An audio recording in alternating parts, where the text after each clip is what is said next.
Budem sa na vás veľmi tešiť, ak si venujete pod stromček Story Selling 4.0.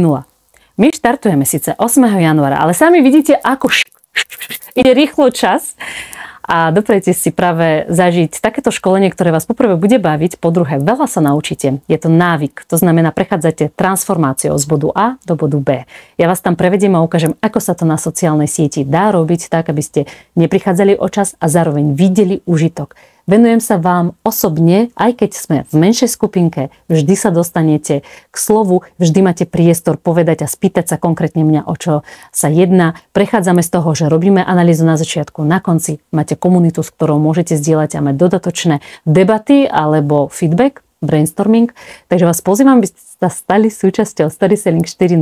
Štartujeme 8. januára, ale do konca roka máte veľmi zvýhodnenú ponuku, takže si kliknite pre viac informácií buď na link tu alebo v bio a ja sa na vás teším. Ak máte otázky, neviete, či to je pre vás vhodné a tak ďalej, tak vedzte, že je fajn. Ak ste v oblasti využívania sociálnych sietí takí, že mierne pokročili, že viete, čo je Stories, viete, čo je Reels a hlavne vedzte, že bude dosť veľa práce práve s prezentáciou vašej ponuky a áno, je možné, že aj vy sa konečne začnete prezentovať ako majiteľ biznisu a začnete rozprávať o tom, čo ponúkate, pre koho ponúkate a prečo by mali klienti prísť práve k vám. Pozývam vás do Story Sellingu. Už nemáte na čo čakať.